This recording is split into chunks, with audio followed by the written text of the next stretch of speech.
I only have one rule. Everyone fights, no one quits.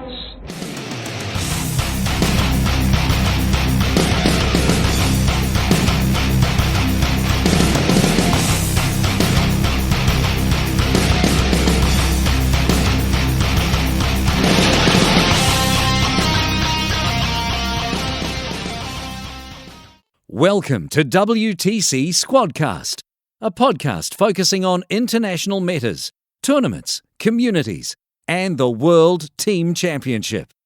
The WTC is a proud partner of the T Sports Network, Best Coast Pairings, and is sponsored by The Army Painter. If you'd like to support the podcast and the WTC, please visit our Patreon at www.patreon.com/WTC Squadcast.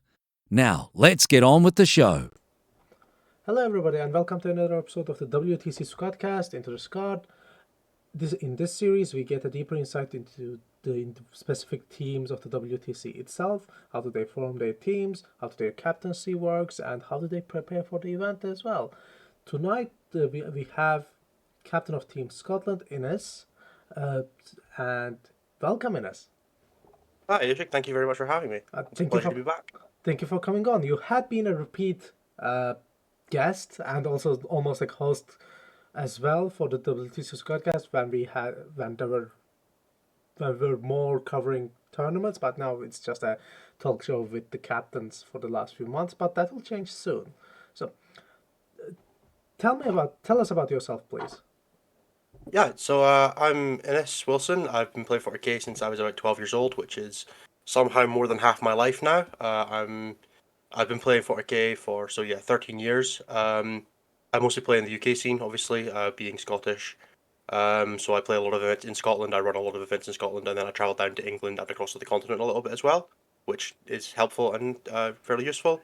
As far as like armies and stuff like that, I've been primarily Marines, Tyranids, and then Chaos whenever Chaos are good enough to be better than the other two, but I avoid that when I can, because, Marines are kind of, Marines and Tyranids are the ones you really want to play. But at the WTC at the ETC I played Chaos Knights one year, and I played Tyranids Engine Circle the second year, which was... So yeah, I've covered the breadth of it. I've not had a chance to play Marines yet. I'm not holding out much hope for them this year either. Oh, why is that? Are they... Oh, they're just so bad right now. Everyone's just designed to kill Space Marines, just like by accident. So what's the point, Lots of 2 damage weapons and -2s, 3s out there, right? Yeah, and then all the indirect stuff is just like perfectly perfect to kill Space Marines, like rocket truck swig buggies. Like even if you're still only running a couple of those, they'll just pick you up. It's just not fun. So yeah, I'm not holding out much hope for Space Marines. I am holding out much more hope for Tyranids or Gene Circle this year, because those books are looking spicy. So yeah, that's me as like a general player. I've been Scotland captain for 2 years now, but the first year didn't really count. And I've made the team 6 times and played twice, because the first year I had to drop for university stuff. I played 2 years, and then it's not happened for 2 years. So it's been a rough patch for me personally in terms of attending versus making the team. But yeah, so 6 years of being involved in ETC or WC things, and been loving almost every minute of it, except the bits where you're trying to organize players to do anything ever, which is never fun. About that, so you are the captain now. How did that happen to be? How did you turn out to be as the captain of Scotland? So it's kind of 50-50 of everybody else said they were over it, and I somehow have the most enthusiasm of most of the people in the Scottish scene. So I said, yeah, I'd like to do this. And then everybody went, yeah, please, I don't have to. So I kind of fell into it by virtue of nobody else really wanting the position. But there was a couple of other people who were like interested. My vice captain Chris also ran for it. So yeah, it kind of fell into place because Bernard, who was the previous captain, and then Colm, Aidan, and Tim all either took a break, stepped down, like just didn't want the responsibility. So they kind of just groomed me for the position a little bit. Like, eventually this is going to be yours, and it happened a bit sooner than I thought it was going to be, which I appreciate. I appreciate people realizing that they should just let me do everything, and then I will hate life, but they don't have to. It's like, this will happen eventually, just get used to it, and it's like, have fun with it, herding the cats. Yeah, exactly. And as far as I'm concerned, I will keep doing this until someone takes it off me. But if someone could take it off me quickly, that'd be great too. Yeah, it's the captain. One of the captains is like people wanted to.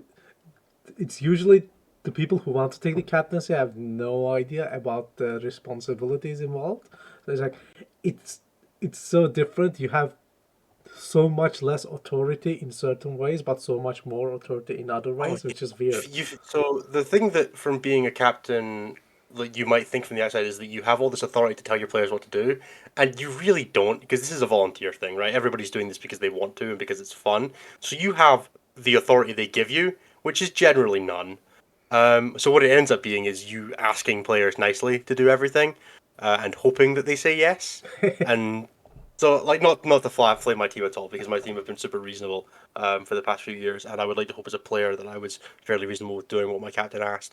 But it does sometimes feel like I'm asking them to do something, and it's not unreasonable. But if they could just do it, that'd be great. Uh, A lot of that. exactly. And it's not a bad job or job as in position because it's obviously not a job, but it's like it sometimes becomes too demanding because there are lots of like behind the scenes work where it has nothing to do with 40k, and you actually have my problem with the captaincy of track usually was I had to be a travel agent. I had to like arrange the hotels. I had to make sure everybody was booked with the correct dates. I had to arrange the transport from uh, Belgrade to Novi Sad or like Madrid to Salamanca. I was like, this has nothing to do with 40k. Like I get the t-shirts, get the things, get this, that, and it's like I've just become a nanny. Thankfully, we've always been fairly independent on the travel side of things, because we don't all travel out on the same day or from the same place. It's mostly a case of we find a hotel and then everybody books there. It just kind of depends year by year. But the dice, the t-shirts, the objective markers nowadays, yeah, I never expected to have to become like a salesperson for my team. It's like, this is the shirts we want. Which ones do you want? Which ones do you want? Please pay me. Yes, and you have to keep a tab of people, like people who how much they owe you, and it's like you have to. And it's not fun to ask your friends for money that they already owe you as well. And it's like I mean it's like it's not a fun job. At least not that part is not fun. But No, it's really fun being the one that gets to like have the driving say on that. Like if you want to make objectives happen and you're a player, you kind of have to hope that someone on the upper like wants it or that everybody on the team wants it. If I want objectives as the captain, I just make it happen, right? And that's great. I love that aspect of I wanted to get our logo redone, not in terms of like redesigned, but remade so that it was in a file format that we could use because I was using a screenshot of the previous logo and we didn't know who drew it or anything like that. Like I screenshot on Facebook the previous logo and then I was using that to like put on like the terrain that we got made with the one of our guys got made with you, Ishik. Like that was what it was. It was a screenshot of our Facebook photo. So I was like, I'm gonna like pay the 10 quid to get this redone, and I can do that, and I don't have to ask anyone, and that was really nice because now I can get objective markers made and I can get shirts embroidered. So the aspect of just being able to make things happen is one of the big appeals of being the captain. Like if I want to do a practice weekend, I don't have to check with the captain. Can we make it this weekend? It just happens. It's great. That bit I love. So I'm for somebody who likes doing things, being the captain is quite nice. and it's like it's it's it's there's a quite of a like a thin balance of being forced to do things because somebody has to, and you're the cap as the captain, you are expected to do many of the things, but you also get to have a certain amount of independence. And if you have a good team, like players who trust you, it's you can recuperate that trust with doing the right things, and then they come and say, "Oh, this is great! Thank you for doing this." It's like, "Oh, wow, this is a great feeling." I'm Yeah, exactly. You kind of have to hit that balance between getting your teams to be like, you're making me do this, versus your team being, you're letting us do this. And it's a tough line to walk because sometimes it feels like when I say to them, like, I need you guys to do a practice game every week, sometimes it feels like I'm making them do it. And I'm like, you guys should want to play 40k once a week. Like, that shouldn't be a tough ask. And then when it's like, I'm getting objective markers made and they all get to be like, oh, cool, we really want objective markers, let's vote on the color. That sort of stuff, that's when you're letting them get things, and that's what I try to aim for more because that's how you keep engagement up, right? That's how you get your players to want to be involved in the process. And I have a fortunate of having a really young and motivated team this year, in that we have like 4 new players who are all quite excited for it. So keep getting them motivated has been a lot easier. Oh, okay. So that's a good segue to one of the topics I want to get to. The community in Team Scotland. It's how can you tell us a bit more about it? because I heard about a few things in the past, but I think it has changed in the last few years quite a bit. Yeah, absolutely. So I'm gonna go down the garden path a little bit on this one. Sure, So sure, when sure. I started with like playing 40k in Scotland, I played at a local store where I was at in Edinburgh, and from there I kind of there was one guy that came through from a local club to the tournaments at the local store. I started talking to him. I went to a tournament at his club, and then from there I found out about the wider tournament scene.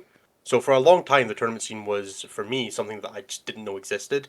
I was vaguely aware of one event that I'd read about in a White Dwarf, that had like had an advertising page there, and then I had emailed about going to that, but I was like 13 at the time, so it wasn't really a thing I was doing. So then I found out about the tournament scene from there, and at the time, most events were in Stirling, which is one of the like central areas of Scotland, and they had a few tournaments, and there was a store there that maybe that had a couple of tournaments as well. This was sort of like 2015 era, but then everything else was completely dead. There was nothing else. There was one club that did small events, like one dayers, and that was it. And then everything was club based. So you had a club up in Aberdeen, a club in Dundee, a club in Stirling, a club in Edinburgh, a club in Glasgow. So like every city had their own club, and there was basically no cross community from that. You were either a person that played at a club, or you were a person that played at a club and went to the one or two tournaments we had a year, and there was no real overspill between that. And since then, we've really grown um, in terms of community engagement for having cross community stuff. So we've started a Discord for the community where we have like 200 people there now. We make a real effort to get people from different areas down together. So like the events that we run in, we still run most of our events in Stirling because it's our best venue. But now we get people coming down from all the different areas rather than just the few people that are local and then the people that like the grinders that travel for everything. So that would have been like your Bernard, your me, that would travel from whatever club we normally played at, and then we get the people that were in Stirling. Oh, So yeah, it's been really good. We've had a few more places start running tournaments. So there's a tournament running in Ayr this weekend, which is like off on the west coast. So like I don't really know anybody that's going to that one. There's a tournament up north I'm going to in a couple of weeks. We're having tournaments here in Dundee now. We've got a new venue that's opened up for doing that. So that's like on the east coast where I live. There's a new venue like just south of Edinburgh. So yeah, it's been really good. The community's really grown, gone from strength to strength. We have a much bigger community now than we did before. The lockdown, there was a lot of people got involved through TTS that I saw, and we've converted a decent number of them into people that just come to tournaments. So we actually, previously to sort of COVID and lockdown, our biggest event was 56 players because that was the most our venues could hold, and we had our first major in November at our new venue, the one just south of Edinburgh. mm-hmm. So that was a 78 player, and that venue's got space for 150, 200 players. So we've definitely got the potential to keep growing, and I'm really looking forward to seeing where the community goes from here because there's a lot more investment in people wanting to try for the WC team. We have 40 people on our rankings now, 50 people big in terms of people that travel to tournaments. So yeah, it's been really good. It's been really good to see, and it's happened. Some of it's happened under my stewardship. I started running events a few years ago, so that's always been good. I've been very heavily pushed on the Discord, and the TTS events were a lot driven by me, which I like to think influenced a few people like to stick around after TTS and start coming to events. Mm-hmm. But a lot of it was also the people that came before me. So Liam O'Shea, Chris Irvin, who runs events now, um, yeah, and Bernard and Aiden and Colm all did a lot of stuff as well. So there's been a real good progression of development of the other captains and the other big TOs in Scotland really pushing for growth, which has been really good to see. I remember you guys were. I, I don't remember after which ETC it was, but that captain was like going from club to club with a presentation, like a PowerPoint slider. Yeah, that was Liam O'Shea. He wasn't actually the captain at that point, but he was going. He went through a few clubs and like took a presentation to talk about. Yeah, this is the ETC. We'd love you guys to get involved. I don't know how much panned out from that because that was kind of that was just before Liam took a break from 40k, unfortunately. Um, but yeah, we've definitely seen a lot more growth. Like my local club, which is Dundee War Games, we used to be completely casual, and now four of the 8 players on the Scotland team are at that club. And I'm not going to say it's all down to me being there, but it's mostly because I just forced a bunch of people to get good. It was great. Like, if you want to win any games, get good. Yeah, exactly. Okay, that's great to hear. So it's not just. Is it just the competitive scene starting to take over all the 40k, or is the 40k community in Scotland growing in general? I've got to be honest, I don't really know. I don't keep a lot of tabs on the casual scene. Even at my local club, I'm bad for this because we have like we have a big group like on Facebook for everybody from the club, and then I pay no attention to that, and instead we have a group chat for like the 20 competitive people. And then every so often we've got like one guy in that group chat who's a club official, and he'll just send us someone. So I have no idea what's going down at the rest of the event. I just arrange a game, show up every week, and then disappear. And I'm kind of like that with the rest of the community as well. I'll run an event and just see who shows up. And I'll put it on the Facebook page and I'll advertise it a little bit. But I don't really know how the organic reach is growing. I think it's growing because we've got like new stores opening up that are sustaining a 150 person. We've got a new store opening up in Dundee that'll have space for 80 people. Um, there's new events popping up, so there must be organic growth. I'm just not directly aware of it, I suppose. That's definitely one of the things that I don't pay much attention to, and that's probably a shortcoming of me. But I have very little time for, not in terms of like actual time, but the casual side of things just doesn't interest me in 40k. So I Mm-hmm. spend basically no time looking at it. I don't really care about onboarding new players, specifically to like getting them interested in 40k. I care about onboarding them into competitive 40k, which it tends to be harder in some ways and easier in others because you just find somebody who's very competitive, whether they like came from Magic or something like that, and you say, "Hey, you could be good at this too," and then they all fall for that. That's really good. It's it. You are exactly. I agree with you fully because it's once if somebody has that competitive spirit in them, and if they find the competitive 40k, it's super easy to. I mean, you can just guide them in a certain direction. You don't even have to actively do much, and they'll just find the resources online, like the battle reports, the tournaments. Since I think one of the effects of more recent years is the social media, and it's so much easier to access uh, content now. There's much more content to your liking, and you can, if you're into competitive, there's so much things you can just geek out of, and you can. Yeah, exactly. Even like the casual competitive stuff, which is a lot easier to dive into. Like I'm as much as I love the like the WTC Squadcast and stuff like that, it's generally quite high level. So it's not the best stuff to just be like if you're just getting into 40k and you're looking at doing it seriously, not great. But there's loads of YouTube content and loads of podcasts that I've got people that are on kind of that same path where they're maybe not like the best at 40k, but they're taking things seriously. And seeing other people taking something seriously is a really good way to encourage you to do the same. Because if everybody's just like, oh yeah, 40k, it's just that casual game. The second that you start seeing like there's a community out there that care and that say it's okay to care about 40k, um, and that it doesn't just have to be a game you play. It can also be something that you like, you invest in. That you I don't want to say like put part of your personality into, but there's a degree of that where you put yourself out there and you say this is a thing that I care about that I want to do, and seeing that there is a community that out there that will engage with that in a healthy way is good for development of people and bringing new people into the competitive side of things, growing all of our communities, growing the events like LVO is hitting 1,000 people, LGT's hitting 1,000 people. Like that's not happening because the scene's not growing. Oh, I agree with you, and it's. Uh, what was I going to say? It completely skipped my head. Damn it. What was I going to say? Anyway, the, I agree with you that the community is growing in general. Oh, now I remember. We usually forget that because there is, like, I'll be honest, there's a genuine level, skill level, and attempt level difference between certain countries in WTC, but almost everybody that come to WTC is the best at their countries. Like, it maybe, let's say, the Team Turkey might not be at the same level of Team Scotland, but it's still some of the best players in Turkey overall. So it's in a global scale, WTC provides, I think, what can be considered the highest level of competition. At least, Yeah, I don't really think that's in dispute. Like there's probably in every country there's one of your top five won't make it every year. Like that's going to happen. People have schedule conflict and things like mhm. that. But as an aggregate, I would say that if you take every team that makes 8 players from their own country, because obviously there are some countries that have to mark, you're going to be hitting like 8 of your top 10 players are going to be in attendance, and I don't think that's unreasonable. To say that it's a really good metric for cross country comparison. Obviously, there are, sometimes you have a rougher year. Sometimes you play a really good team early, and then you smash a few teams that are better, that are worse than you, and then you go 4-2 off the back of an easier path. Like submarining happens, but so does overperforming. I think we overperformed the year that we came third.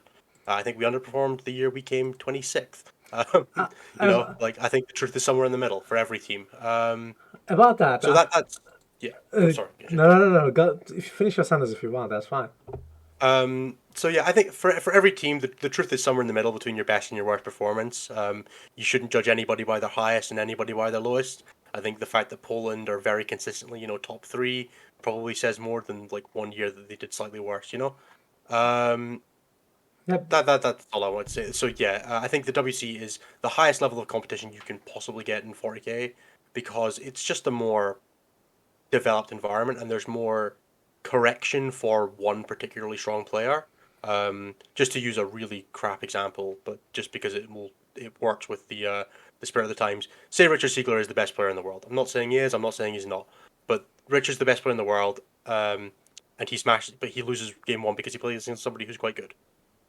But then if Team America are the best team, even if Richard loses, then he's still got 7 other players that are still on aggregate better than their opponents, so their team should still win. So it mitigates that variance factor of one player having a rough game. You have to have a rough game as the best team. It's just less likely, which just means that when you're trying to do that kind of comparison of is English 40k or American 40k better, watching England versus America is a lot more interesting than watching the best player in America versus the best player in England because there's so much more self-correction for the variance of an individual game when you're playing 8 of them.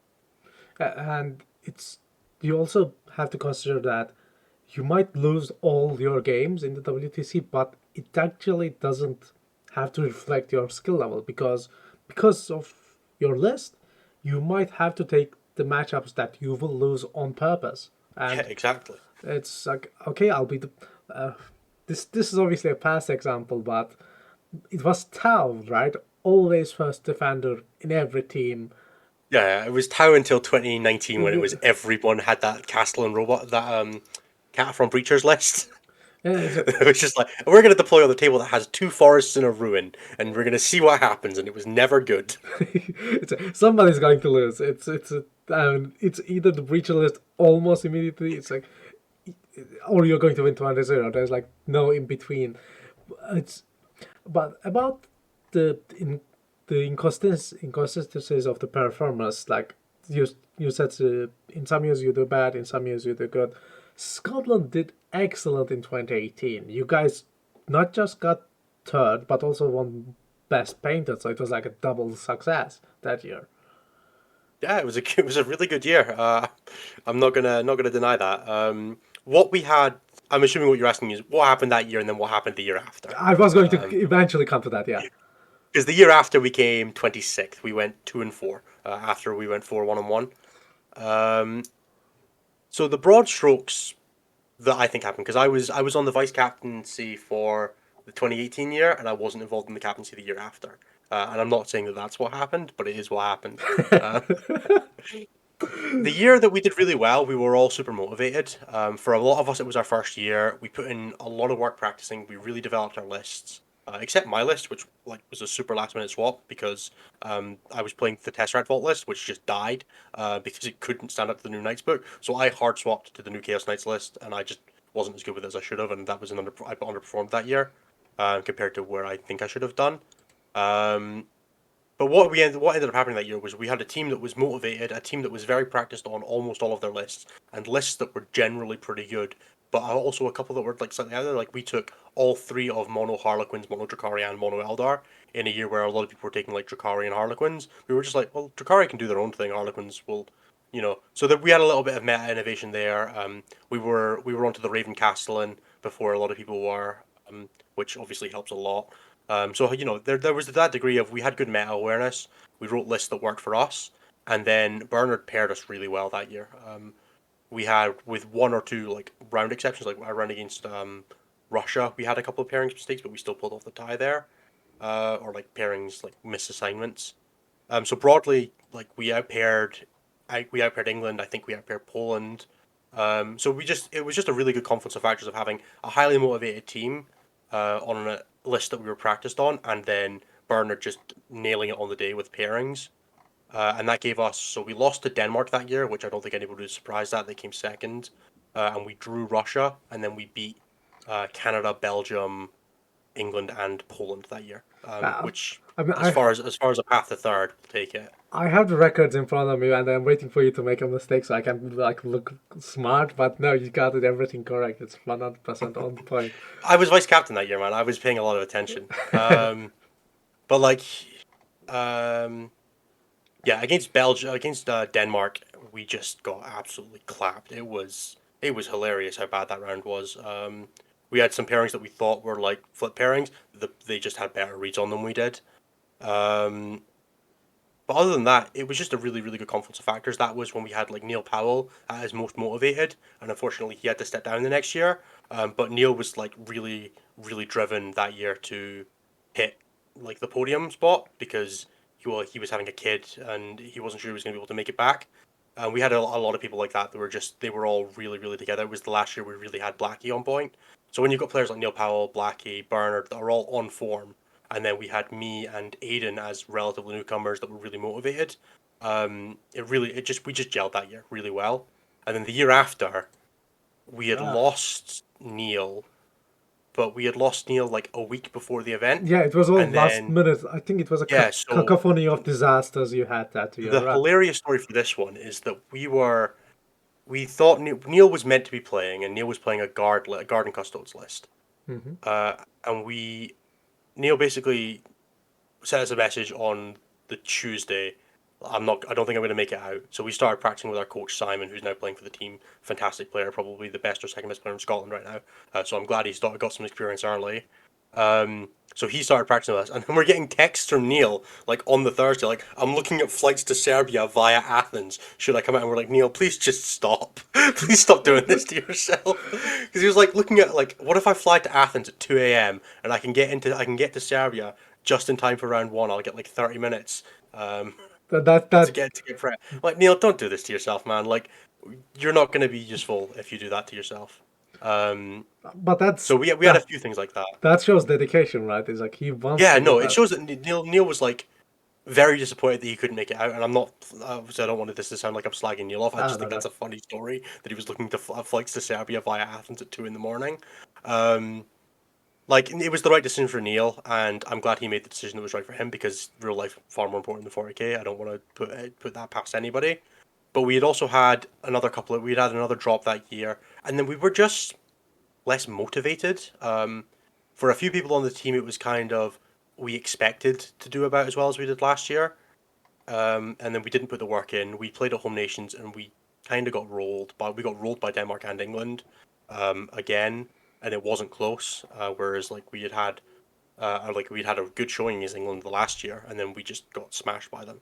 And I was like, well, we're clearly not putting the work in. We didn't have as novel list ideas. We didn't have the motivation, and then we had one bad round early, so we played Denmark round one, which I think we were always expecting to lose, and then from there, this is the year you're gonna catch me. Yeah, I have the records in front of me. I'm ready for this. I'm ready for you to slip up. Oh, don't do this. We played Croatia, and we beat them. No. No, I'm just in general. Okay. This was round two, but so we played Croatia. We lost to Finland. We lost to Ukraine. We lost to Greece. True. And the other team we beat was, I feel like it was Belgium again. Like we always play Belgium. It was. Yeah. You got the teams correct. So we beat Belgium in round two to like put us back to 1-1. We were like, okay, we can recover from here. We lost to Denmark last time, and we still came top three. So like, we were upset about the loss to Denmark, but we weren't beat up about it. And then we did play Croatia in round three. Correct. Which was the start of Saturday. So then we were like, yeah, we're 2-1. Like, we can still do this. And then we paired into, I think it was Finland, then Ukraine, but I might have that Finland. We paired into Finland, and we were like, we feel like we could beat Finland. If we're going to do well this year, we have to beat Finland. And we collapsed, just completely collapsed. Like, the round just went badly. No, there were a few games. It actually didn't. You only lost 71-89, so it wasn't that bad of a loss. But that was, so when I say collapsed, we had like two pairings that we thought were wins that we got losses in. Like, we thought we were going to win like 160. Oh, and then we had a close loss, and it broke us because like my game, I always tell this story as well. I lost that game on a 1 in 36, which is not a good excuse, but I played Impu, and he rolled a 6 on his Vect and cost me 3 CP, and then I rolled a 1 on my Vect, and that cost me 1 CP, and I needed 3 CP left to do something, and I only had 2 left because I had rolled the 1 and he had rolled the 6. If either doesn't happen, I win the game. But both that's happened, bad. so I drew the game 10-10, and I think I could have gotten like a 15 and got us like the round draw there. And then we had 2 games where we just lost. That I don't think we should have. I can't remember what they were, and I'm not going to even try and guess. Um, so yeah, we had a rough go of the round against Finland, and that kind of just we went to dinner that night and we just started arguing a little bit. Not like a lot, but just people were getting chippy with each other. We started having like a team talk, and nobody was really listening. And I don't want to say this to like disparage my guys. Like we were all having a rough time. We'd all been expecting to do well. We'd expected to like beat Finland and be like on the path to try and do well at the event. And then suddenly we were 2-2. We had beaten, not to disparage Croatia and Belgium, but 2 teams that we thought were weaker than us. And I think based on the previous year, we would have been right in saying that. And then we played Ukraine, and we were like, okay, we can beat Ukraine. You can still go 4-2, like still on for a top 10. And then we didn't. Um, and then things just got worse. Hmm. We So now I have to be careful because I don't want to be shitty, and I don't want to say things that are mean spirited about my teammates here. I don't. But in the I don't look. I'll be honest. I don't think any of your teammates no, so will think like even if you like misspeak or use the wrong words. I'm pretty confident that no, but I'm gonna so they will the take your. basic gist of it is in the round against Greece, Bernard refused to do pairings, um, and he said to me and Aiden, "Go and do pairings against Greece." So we were 2-3 at this point, and Bernard functionally this is why I don't want to be rude, but Bernard gave up in round 6. He just did. Um, so Aiden did the pairings. It was the first time Aiden had ever done pairings. He got it wrong, and we got smashed, and we went 2-4. And I will admit I was annoyed at Bernard for that, and I'm still disappointed that Bernard decided that he didn't think it was worth putting in the effort for us to try and go 3-3, try and go like top 20, top 15. Um, because I think we could have beaten Greece. We had some good games against Greece. We had some games where we got rolled because we got pairings wrong. And I don't think it was fair to expect Aiden to get it right the first time, and I don't think it was fair of Bernard to ask him.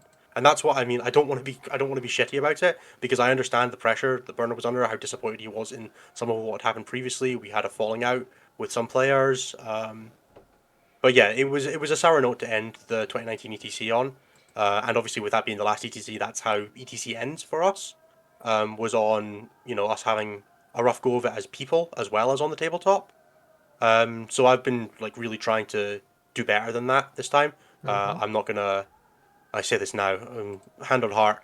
Do my best not to give up on my players at any point. Like everybody's trying their best, and I don't want that to be what happens. I was But no. yeah, it's a rough story. One that I don't love thinking about, but also one that I think is a valid cautionary tale for any other captains out there. Is that don't give up on your team. It would have been for us. I think it would have meant a lot more to go 3-3 because it would have meant that we had at least recovered it. We had gone positive. We had gone even. Like yeah, sure, we thought we had a rough year, but even in a rough year, we can still go even. And instead, we went 2-4. Um, No, but yeah, it's it, difficult. it's not. Obviously, I love Bernard as a person as well, and I think it's sometimes you just need to back off. So I am like I don't know. I was a captain, so I didn't really follow what was going on with other teams because I was involved with my team, and we started with a 3 loss and turned it into a 3 win that year. But it's like, yeah, it's sometimes it gets to people, and that's I can empathize with it, and it's like, Yeah, exactly. I don't want to make this sound like it's a moral failing on Bernard's part. I understand that he was going through a lot of stresses at the time, like with the event, and also I don't want to comment on his personal life. So I can't say anything there or don't know anything there enough to comment on it. But Bernard was having a rough time at the event. He'd had a falling out with some of our players. Some of our players had, like, so I understand why the communication failed and happened. But I think for me as a captain, it's more important for me to look at it and see that's what I can't let happen. And it was valuable for me to see something happening and be like, okay, I understand why this happened. How do I make sure it doesn't happen again? Because I don't want to be that. I don't want to be the guy that has my players in a couple of years being like, yeah, Innes was an alright captain for like the first 4 rounds, but then we lost the game, and then he kind of got shitty, and then he started pairing under the boss, and he was just pairing for himself so he could get the 20-point wins. I don't want that. That's not what I want to be. Not that Bernard was doing that either. Bernard also list swapped, so that was like Bernard had originally been playing the Chaos list, and then list swapped to the Guard list because our players changed on the Tuesday, so Bernard had that to deal with as well. He wasn't enjoying the list he was playing. I get why a lot of it happened. But yeah, it was a sour note.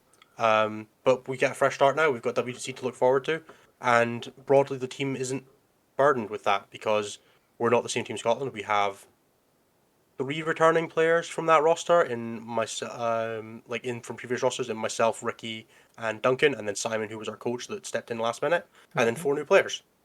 So there's not a lot of the same carryover. We don't have as many of the old hat veterans. So fingers crossed we can, take a fresh outlook on things. Half my team don't even know that story happened. So, give them the benefit of the doubt and say we'll do our best. About that, how did you pick your players? You said 4 of them are new, but before we get into how you pick the first, I actually have a question. Are there any, like we already told the story, any tangible things that you can recommend to the other captains about team management? That we explained the story, and that can by itself be taken as an example. Yeah, I think the most important thing for me is that you have an implicit understanding with your players that there are responsibilities, that there are benefits that you get for being the captain. So when we did our start of your call, the first thing I did was, this is what I need you guys to do for me, and this is what I'm promising I will do for you. And I'm not going to go into what all of that was because it will vary from team to team. But broadly, I accepted that there were things that my players accepted that there were things I was going to ask them to do and that they would have to do them, and that there was things that I said I would do for them, and I have to do those things. And one of those things is pairings, and one of those is, making sure that everybody's okay. And I think that's where, Bernard let it down in that he wasn't even the captain that year, so I don't want to drag. Was Bernard the captain there? I actually don't remember off the top of my head. But the broad gist is that Bernard accepted that he was going to be doing the pairings that year, and then he didn't, and that was a failure in communication. In that we had given him that tacit understanding that we're going to give you the information, and you're going to do what you can with it because you're good at this, and then that broke down, and that failure to communicate left us in a position where Aiden was dumped with a matrix that he didn't really understand, that wasn't built to what he needed it to be. It was built to what Bernard needed it to be, and couldn't use it. So when you accept responsibility as a captain, you need to deliver on that responsibility, otherwise your players won't trust you. And if your players don't trust you, then they're not going to give you the information you need to be a good captain. So if you say you're going to do something, just do it. Whether it sucks for you or not, you have accepted the responsibility. In the moment, it is yours. You can be shit, you can be upset, you can be crap after the tournament. If you wanna, you wanna whinge, go on the Sunday night and drink. Fine, deal with it. But don't bring that shit to the table. You have to be better than you want to be as captain. Sometimes you just have to accept that it's your responsibility, and that you took that responsibility when you accepted being captain. So you just just deal with it. You just suck it up, Buttercup. Exactly. So I agree with you fully. It's not. I'm not doing this to disparage anything, but I personally have, at certain points, have the instinct to say, or at least the urge to say, "Fuck this! I'm done." And I had this even in the middle of the tournament after certain actions of the players, let them be personally of them snapping back at me, or doing a major mistake on a table that I know they shouldn't have made. I feel like, but that's not the time. It's you don't change the. Exactly. You can't be angry at your players during the tournament. You have to be angry. You have to, and you shouldn't be angry at them after. It's a game, right? Yeah. But you have to keep morale up during the event. You want to talk about something like that, you talk about it in productive terms, or you talk about it after game 6 or after game 7. You don't talk about that after game 1. You don't need your opponent you don't need to break your player mentally game 1. If it's going to be yo, I think you made a mistake, you might have played too defensively when you should have played aggressively. Try and keep an eye out for when you should be playing aggressively, and we'll try and talk you through it when we're in the pregame, or we'll get the coach to like run you through what your role is in a game at the start of it. Like that's productive. What's not productive is you fucked up, don't do that again. Yeah, And making sure that you're delineating between those and giving constructive feedback, even when you really want to be shitty, is important. And I think that's something that people don't focus on as much as they should, is how to give constructive feedback. And it's difficult. Not everybody's good at it. yeah. The skill set of being good at 40k doesn't necessarily line up with being, super constructive with feedback and anything like that, because, it's a game. Like, it's not like we're doing this professionally. Exactly. I was like, How this lines up with what you are as a person has very little to do with how good you are at the social side of things with 40k. I'm not going to pretend I'm amazing at it, but I'm working on it. exactly. And we talked about how it being like a travel agent, but it also makes you need as a captain to learn what ticks your players, both in a good and a bad way. Yeah, you got to learn how to not piss your players off. And also motivate them as well, because we all know in like 40k it's not a short game, so it's like if you, and although it might get lopsided from edition to edition, sometimes if you fuck up turn one or round one, you can actually recover. Yeah, you can at least salvage some points, especially in the WTC format. And it's like it's it's a psychological thing as well. You have to Yeah, exactly. Resilience is underrated as a skill in 40k. Being able to like lose a bunch of stuff turn one you didn't think you were going to, because maybe you made a deployment mistake, maybe your opponent used a strat you didn't fully understand, and then shaking that off and being like, all right, cool, I can't change that, is hard. And I'm not perfect, and I don't think anybody's perfect at it, but people are better at it than others, and that's a skill you can train, especially in practice. Like, there's to do one more topic on this before we jump back into the thing we were talking about previously, which is like selection, things like that. There's a real tendency for people in practice games to like play turn one, see what happens, and then like, okay, cool, I know roughly what happens, and re-rack it. Oh, no, not in WTC. Sometimes, no, but you know what I mean, like in Yeah, practice events, right? no, I Like don't. sometimes there's a temptation to like, okay, we played turn one, the Iron Hands list shot me off the board, cool, it doesn't really matter from here. Sometimes it's worth playing those games out just to see what you can recover, because playing a game where you got F all and scraping a couple of points is a really good feeling, and it's hard to practice for scrappy late games, where like you and your opponent are both running on fumes and you've just got to see what happens. And a lot of WTC games run on that. Like that's what is the difference between a win and a loss in rounds sometimes. So as a player, I think it's important sometimes to just go and play a game where you get the shit kicked out of you and stick it to the end. Like even though you know you're getting 14 points in this game, make them play it out. Watch your stuff get taken off the board, because it gives you that like that inurement to it. Like you're used to this. Like you've seen it happen. So when it happens on the table in the real event, it's not a shock. It's not like, oh my god, what do I do? How do I? Like you have the patterns built in. That you understand that there are situations, there are things you can still do. That will scrape you a point, 2 points, 3 points, 5 points. Maybe you win the game. Who knows? 40k is very lethal. Your 1,000 points can kill 2,000 points as long as you play it right. And maybe Yeah.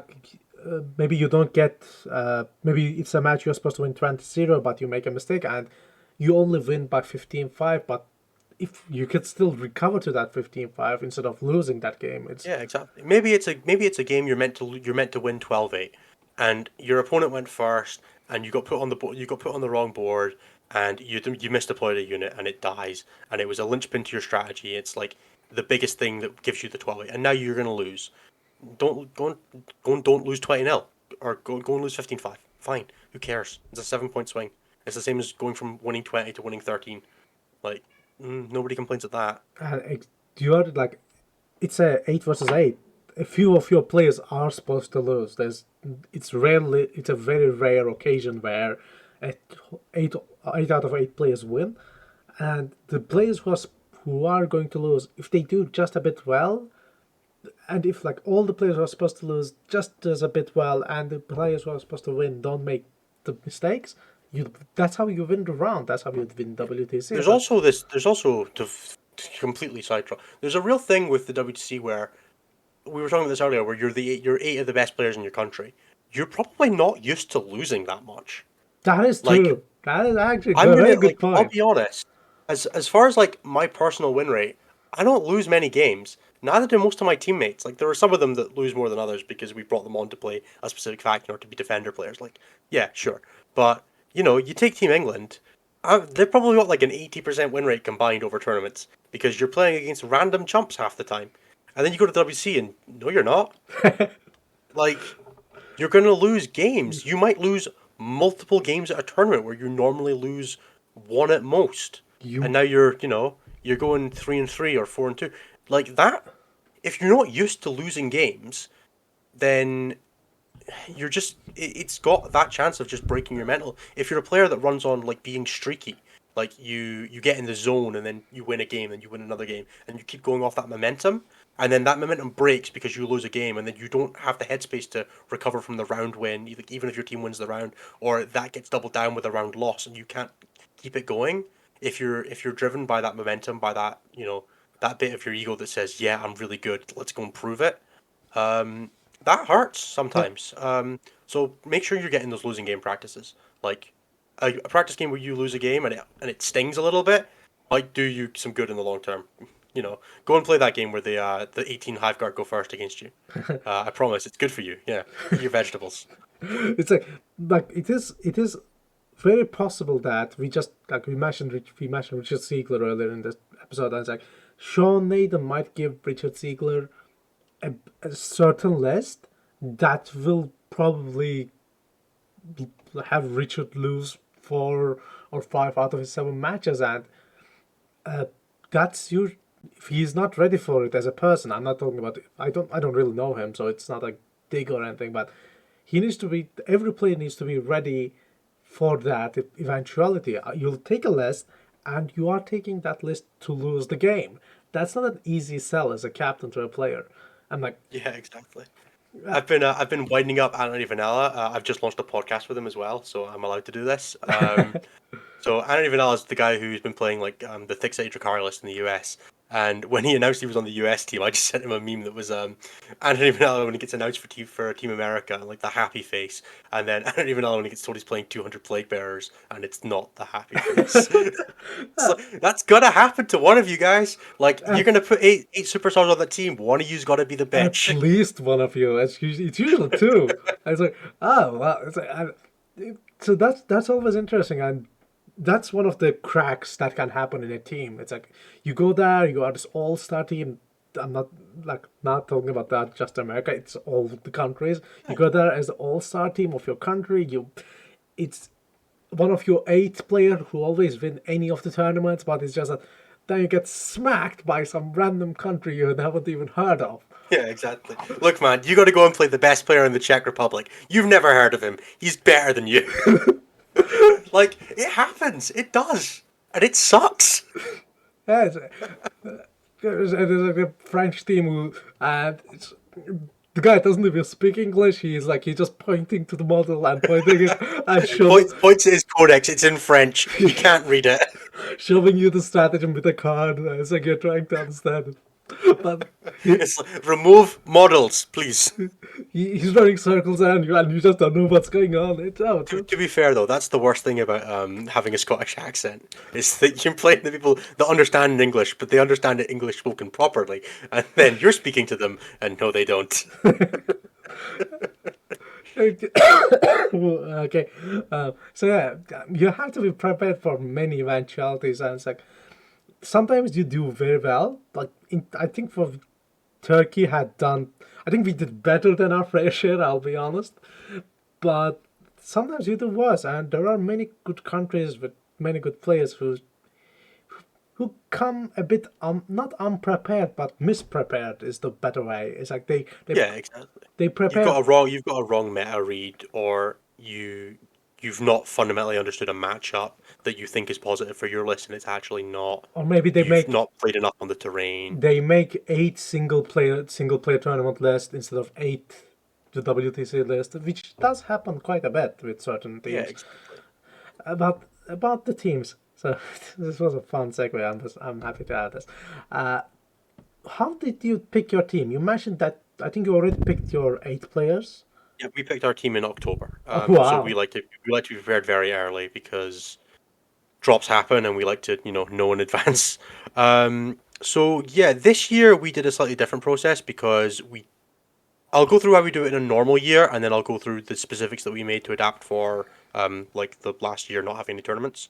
So what normally happens is we run a Team Scotland rankings, which is similar to like your ITC rankings, your UKTC rankings, whatever the hell you want to care about. And broadly, we take your top 4 events, and then we assign you a score. Events cap at like a size of 110, so like going to LVO or LGT doesn't like massively inflate it because they're not events we have in Scotland, so it's valuable to limit the impact so the players that can't make it to those can still make the team. And broadly, we take your 4 events, you earn a percentage of the score based on how well you did. So like first place, you get 100% of the score, which might be like 100 points, right? And then if you come halfway down, so like you come 20th in a 40-person event, you get half the score, you get 50. And then we take your top 4 events over the season, and then we put you in the rankings. And then our selection process is the top 3 players qualify automatically. That straight up, you're in the top 3 of the rankings, no questions asked, as long as you're eligible to play for the team and you're not banned for some reason, which has only happened to a couple of players ever. You make the team. That's it. No questions asked. So typically that's like, whoever's playing the best army at the moment, and then like 2 fairly consistent players. So it's been like me and Ricky or me and Bernie or something like that, like fairly regularly for the past few years.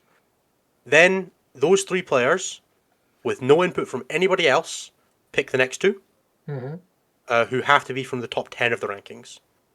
Then those 5 pick the next 2, who have to be from the rankings. And then those 7 players pick the last player, who generally has to be someone from the rankings. But if we have a very specific reason to pick somebody who's not played this year, then we can pick them. So like if there was somebody who had a year off for illness or something like that, they're still technically provisioned to pick them. But what generally tends to happen is they pick somebody else from the rankings. What you'll notice from that specifically is that there's no proviso for the captain. There's no proviso for the vice captain.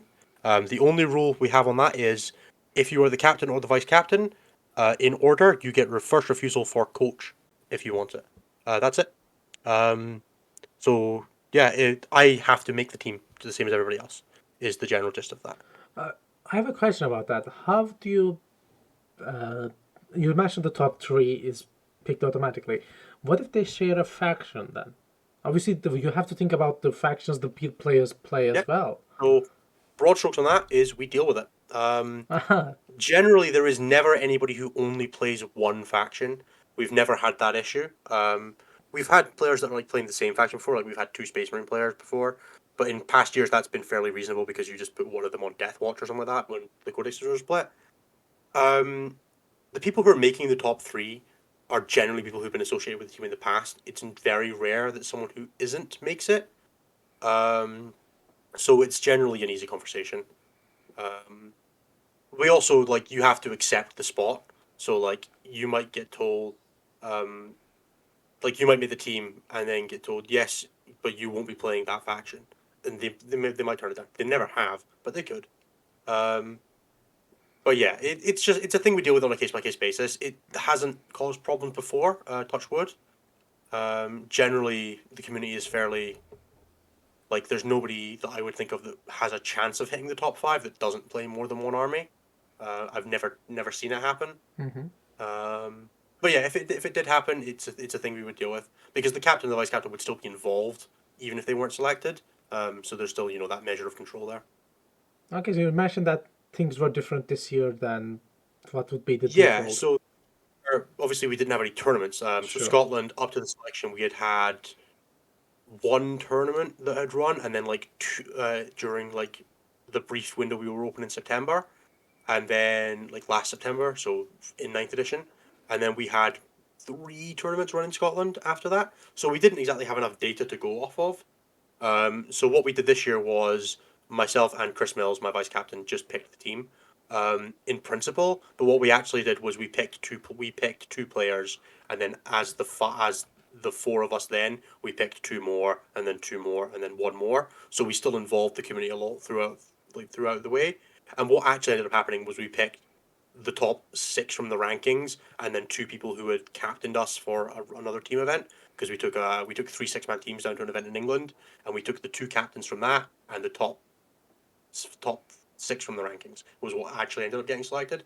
So it still mostly worked out based on the small season we'd had, which kind of just solidified to me that the system in a normal year works pretty well because it ended up being what we would have picked anyway. But yeah, so this year we did a lot more control of it. That is explicitly something we're only doing this year. We're back to doing it completely normally. It's in our charter, so I kind of have to do it the regular way. But just because this year was not normal, Yeah, we took a little more of a me being a tyrant approach. well, hopefully, at least from now on, this year will be a normal year of what can be considered normal because things seem to be picking up and Yeah, normal in terms of being able to go to events in the same quality and capacity as before. so where do you see this Team Scotland when it comes to potential success? Like if the event was held today, where do you see your placement? If it's held today, we're coming like bottom 10. Oh wow! No, we took a break. So we picked our team in October, and then we kind of got started on doing some practice. Like we've assigned armies and things like that, but we've not been getting deep into doing practice games and stuff like that yet. We instituted our 2 games a fortnight minimum as of the middle of January because we took a Christmas break. So like we're starting to get into the swing of things now. Like we're 3 weeks into taking practice seriously. But right now, like we've not picked armies. We're still working through like pure selection. Like we gave everybody 3 armies, and we're like, these are the ones we're roughly expecting you to cover. This is what you should be playing at events. But that's not like drilled down into this is the list we're playing. This is what you should be playing as a defender. Blah blah blah. And then we have, yeah, like I said, so myself, Ricky Sims, Duncan Brown, and Simon Fitzpatrick have all played in ETC before. Simon was our coach who stepped in for Neil Powell previous year, and then Duncan's done 1, myself and Ricky have done 2. So we have 6 total ETC's experience across 8 players. There are players with more experience than that. So we are a fairly fresh team in terms of experience of playing in ETC. So there's a lot to work on, and then we have 4 players who are completely. Oh, and Gavin, who's done 2, who stepped in to replace a drop we had for a family emergency. So we have 8 players of experience. But on top of that, then we have 3 players who've never done one before, and 1 player who's never been selected for one before. So we've got a lot to work on. Getting people used to even just stuff like WTC scoring, because we've done it for a little bit of singles, but it's not super common for everybody to play it, especially if they're playing down at the big English events. Getting people used to playing defender lists, things like that. So we've got a lot to work on. I'm looking forward to working through it with the guys, and I think next year is the year we're really pushing. This year is the year we're taking to get everybody used to things, get up to speed, and we're pushing for 4 and 3 is our goal this year. So we're like top half, top 40% is kind of what we're aiming for. We'd like to come second in our group is the goal. We think that should be achievable.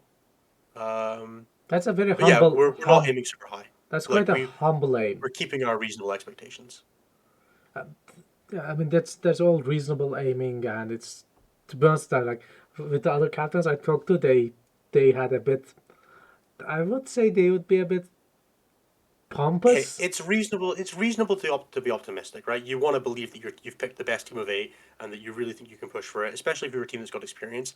We're not a team that's got experience. This is my first year captaining. I don't want to sit there and be like, I'm going to get pairings perfect against people who've been doing this for 10 years. We're going to make mistakes. We're going to fumble along the way. We're probably going to get a list or 2 wrong. I don't want to be unreasonable about that, and I want to put it out there that it's not my player's fault if that happens, and it's not my fault. It's not anybody's fault. It's just where we are as players. We are newer at this. We are a team that has a decent legacy. I think we were 12th in the global rankings that you did at the last few years. That's in the WTC rules pack. If you want to go looking for that, it says we're 12th. And it's quite nice. It's a good number to see. I don't think as a team right now we're the 12th best team. I think that's an unrealistic expectation to put my players, and it would give them not anxiety, but like it's an unreasonable expectation to say that I expect you guys to debut as one of the top third countries in the world right now. And I don't want to put that pressure on them, and I don't think it's fair to put that pressure on them. If we do better than that, I'm going to be ecstatic. I would love to go 5-2, 6-1. But no, we want best sports. Best sports is the thing that we want, and we want to go positive. That's what we're really looking for. And then next year, we're going to crush you all. You mentioned that one thing that I keep forgetting that I remember now that you weren't ready right now, but I think one of the points that nobody is ready because there's a rapid change of the rules. Lots of codexes are coming out and lots of new rules are coming out as well, which makes it really hard to prepare for an event 6 months down the line. So that's true in one sense, but I also think that adaptability in 40k is a skill you can train. True. There are players who have been doing this for a decade, and over a decade, you've gone through a lot more rules flux than we're going to in the next 6 months. There is a skill to being able to pick up a list quickly. There's a skill to being able to look at meta changes and say, this is what I need to do in order to adapt and to maximize my use of practice time. And I think that there are players who are going to be better at that than us, and that are starting from a better baseline of being good at that skill, and possibly also as players. I don't want to disparage my players. I think they're all fucking great. But that is a skill you can train, and it's a skill that a lot of people have been training for a long time. I think I'm quite good at it. I've been playing competitive 40k for 7 years. I would like to think that I'm fairly good at picking up a new list. I'm fairly good at jumping from faction to faction. I have players that aren't, and that's just a thing. And I have a good set of my players that aren't that yet because they've just not been doing it as long. Um, so yeah, maybe the meta is in flux, but the meta is in flux. But somebody makes the new meta, right? Every time, you've got to be the guy that writes the next best list, and my guys aren't that yet. But some of the guys on Team Poland and Team America and Team England are that guy. They're the guy that writes the next S tier list. Um, my team doesn't have that. My team is the people that take the S tier list and adapt it and figure out what makes it work for their meta, what makes it work for them as players. But they're not But they're not that yet, that and that's something we'll work on. also, that's one of the things that's a good point you made. It's not just about making the list. It's maybe you can take the 8 S tier list, but it's some of those lists have some quirks where only the person who wrote the list knows, and you won't understand it unless you see that person play several times. And there's like small things where it's not just copy and paste the list There's also at like WTC. in lists like that, there's always the guy's running that because the other guy in his meta that's the second best player plays this thing that he needs to have an answer to, and that thing's not super common everywhere else, or that thing's his playstyle specifically. And so every S tier list is. I always like to say that it's 90% of an S tier list and 10% yours. And making that 10% work for you is what iteration is for. And that's why just copying a list never quite works as well as you think it should. It's because you need to find the changes that work, make it work for you. Because playstyle is fake, but play skill is not. So find what works for you. Sorry, that's a little joke I like is that playstyle is just how you justify making bad choices because they're comfortable for you. Ah, So it's like if you have a defensive playstyle, it's just because you're too much of a coward to play aggressively. That's when it's right. I get. That's all that is. No, I'm an aggressive player as well, but maybe it's there is a. I mean, you have to know what you're going to do at that specific mission, at that Exactly. specific opponent. And saying you have a defensive playstyle is just saying that you're uncomfortable with playing aggressively. And like that's fine. You're allowed to be uncomfortable with it, but Uh, it's not a playstyle. It's just a thing you're wait, bad wait, at. wait, wait, wait, wait. I had to. What if you're just aggressive because you don't know what patience is, and you have to feel like you have to move. Exactly. That's not playstyle. That's a lack of skill at being patient. But we call it playstyle because it makes us feel better. Um, No, it's just my play style. Yeah. exactly. Uh, okay. Anyway, I'm going to stop digging a hole and insulting more people than I already have. So I think we already went through the entire Scotland player base and a few of the Americans as well. Oh yeah. All my players suck. They're all terrible. I hope they get better, but Okay. I'm not counting on it. Before Love you all. XX, before I ask you my final question, you mentioned that you have a Discord server and a Facebook page. Like, is there how can the outsiders find more about Team Scotland? Yeah, so there are a few options. So we have a Facebook page which is Team Scotland Warhammer 40k. The icon is some little Scotty dogs and a thistle. Which will be linked You can below. Yeah, you can follow us there. If you are part of the Scottish community, you can find our Discord there. You're welcome to join. You're also welcome to join it if you're not, but can't promise how much value it'll have. It'll be a lot of like Scottish event posting and things like that. So you can follow us there. That's broadly it. I have some personal stuff that I'm not going to plug because it's not super relevant to Team Scotland. But yeah, Team Scotland Warhammer 40k is where you want to follow. That's where you'll see like us posting about practice days. We'll do a lot of coverage of the events. Whenever we've got players at tournaments, we try to cover about those. So like we had Simon Fitzpatrick went across to LVO and went 5-1, which we were really proud of. Yeah, so that's the best place you can follow us. I think we have a Twitter feed as well, but it's not updated very often. I think it's desynced to our Facebook page at the moment. So yeah, that's the best place you can follow us, and I hope to see you all there. It's a nice little community of us, posting memes and tournament pictures. Okay, That's about so it.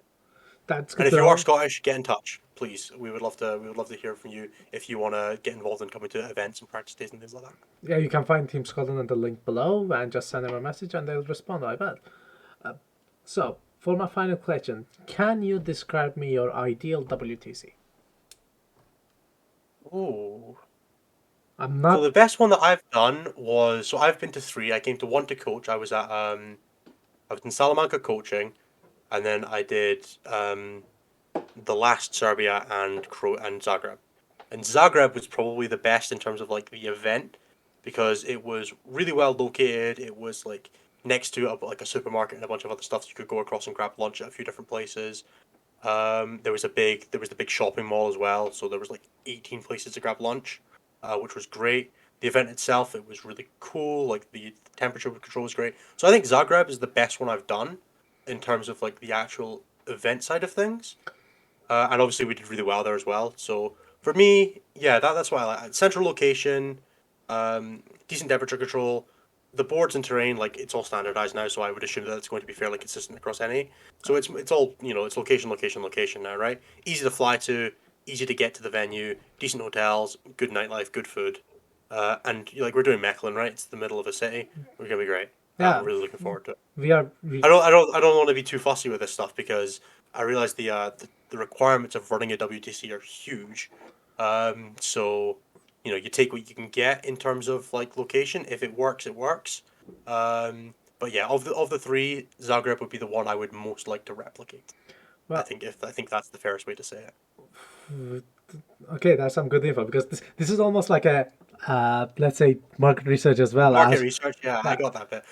because It's in the show notes I got, listeners. There's a big thing saying you must answer this or I won't put the episode out. I need my research. I need my data. Give me the data, data, data. exactly, and it's Mechelen is Tom's hometown, and he's working really hard on it. Oh, is it? Okay, so he better be bringing the booze. Yeah, well, I mean, he will trust me. That's like Oh, and the venue has to have booze. I think that's I, 100%. I think there will be a riot, and even as a TO, I'll be handing out pitchforks if Tom doesn't get the buzz. I, that's a guarantee. And I will say, Salamanca, I think was a bit of a just to go on, the bigger issues with the other two for anyone listening. Salamanca, the venue was just not well done. The carpeted floors that everybody was tripping over were yeah, not great. Um, exactly. And there are some pictures that have been running in the background as well that are showing those carpet floors, which are Yeah, the terrain was the terrain. I'm gonna like avoid talking comment on like terrain and stuff like that because that's all like we're past that. Like we're standardized now. But the venue was also kind of in the middle of nowhere. Like it was a 20-minute taxi from the town. what do you think So you about the didn't. terrain, by the way? I'm not talking about the like in this specific version, which will be released in a few days, but more about the standardization of the Yeah, terrain of I like tournaments. it. I've always been a big fan of standard terrain, especially for events like this, because I'm going to spend 8 months practicing and preparing for this tournament. I'd like to know what I'm getting into. Hmm. So the standardization side of things I like. I think there's drawbacks to it in terms of like, yeah, there's a lot of quantity, but it's covering for things. It's not perfect. I don't think any terrain pack is ever going to be perfect. There are things that it will Uh, make stronger. There are things that it will make weaker. I yeah, happen to be on the side of things where I like heavier terrain because I'm a combat player. uh, It's what I prefer playing. So, I so can you give know, some insight on it as well because it's not that we want to strengthen close combat players. It's more of a the, you want me- to make the game more interactive, which requires weakening shooting. I get it. Like, I'm yeah not saying that it's a bad thing. the game can't end on turn one. People have spent quite Yeah, a bit I research. don't think it's necessarily wrong to say that you should quote unquote weaken shooting because 40k is an incredibly deadly game, and anything that prolongs the length of the games in an event where we're trying to show who's the best is valuable. What I do think it does is it distances the WTC from the general community a little bit I because we're bet, yeah. playing on what does end up being very different terrain. We're playing on terrain packs that are designed for team play and don't necessarily translate to singles the best. I know Wayland and Yutani have like terrain packs that are designed for singles play and stuff like that, and that's all great. But the terrain is non-standard because it doesn't. You can't just like. You want to play on the GW terrain boards, you get a bit of MDF and you stick some of your own ruins on it. Like, it's very easy to set up. The ITC, like, LVO terrain is basically whatever garbage you find in your garage, you chuck on the board and it'll work. Not, like, I don't mean, like, literally that it's terrible terrain. I mean that, like, anything will work. You can find one of the maps that will reasonably work. So, like, if you've got 6 ruins and And some hills, you can make an player place terrain as well, so there's yeah, really exactly. no So you map. can make LVO terrain work with basically like you could do an LVO board with like some cereal boxes and some toilet paper. Like you could, like, and it would work. And then like the LGT terrain is one set of terrain that you can buy for 100 quid, not even, and that gets you the only board you'll ever need for LGT. You got one terrain, and all they do is shuffle it about. The WTC, because it's 8 different boards, doesn't work the same, and I don't mind it in terms of, but I'm incredibly enfranchised in playing 40k and in the WTC specifically, which means that I have a much higher tolerance for the foibles of the format. In that, yes, it's a lot of L's. Yes, it's a very different terrain set that doesn't really work with any of the other ones. Yes, it's not really like any of the other ones. But for the general public, like it's not that. It's an expensive set of terrain. It's a different set of terrain that doesn't work for any of the other boards, and that is a limitation of it, and that limits the reach in terms of the average person playing it and understanding it, which I think is a shame. I don't think it's a bad thing, but I I'll think agree it's a with you about disappointing that. thing. Yeah. I'll agree with a bit with you because I think for sometimes we sort of we prioritize our like the specific players that come to our event quite a bit, and that sort of makes it difficult for the WTC rules in general to be more accessible. And it's Exactly. like, And I don't think that's a bad thing. I think it's valuable because it's a closed format event, and the expectation is that it's only being run for singles. But I think there might be like, I don't want to like put extra work on your plates, guys, but like there would probably be value in something like a WTC singles format. Like, you're going to write one for the ESC anyway, or for whatever you're calling it now. Um, so maybe there's some value in having a set of the terrain that's designed for singles play. Like, you pick one of the boards and you say, this is the singles board. Like, you should play on board 4, right? Like, I don't necessarily think that, like, that, just to pull an example like that. Maybe there's value in that. Maybe it's just a step that we don't need to take. But something that would help the community be a little more invested in it is pick the board that's the most singles appropriate and say, this is the one you want for singles. Stick it on the website and say, the singles terrain pack for the WTC board that's not the Alpine Cup terrain. It's the WTC board that's the best for singles. Maybe there's value in that. Maybe I'm just talking about ass. I agree with you on principle, but it's and then we have then I'm thinking about Yeah, exactly. Think about the logistics as well. Thing to support. It's another thing of logistics. I get it. There's all the limitations in the way. Like, I don't think it's something we need. I think it's something that might be nice. But for now, in year 1 of like the actual event happening, let's focus on things we need. I think that seems reasonable, and we can worry about the community, the wider community beyond the WC community later. That's probably the right approach just now. Okay. The community can care about the WTC after it's happened and they see how awesome it was. That'll be what will convince them far more than there being a terrain pack. Yeah, that's the current challenge because we tell WTC how cool WTC and the format is and how people are great, but we don't actually have an event. We haven't actually had an event so far. There's not been one yet. We don't actually know. Yeah, it's all out of our asses, isn't it? Maybe we're all just going to get really drunk in a field and then we'll pretend we played 40k. Like, who knows? I mean, that does sound nice. So it does sound good. Thank you for coming on, Ines. It Thank was you so great. much for having me, Ashik. It's always a pleasure. Yeah, this was a great talk, and I said before, if you want to learn more about Team Scotland, you can click on the links below, and if you have any more questions, just bug Ines. Yeah, absolutely. Thanks for coming on, and have a good night. Thank you so much for having me. Catch you all later.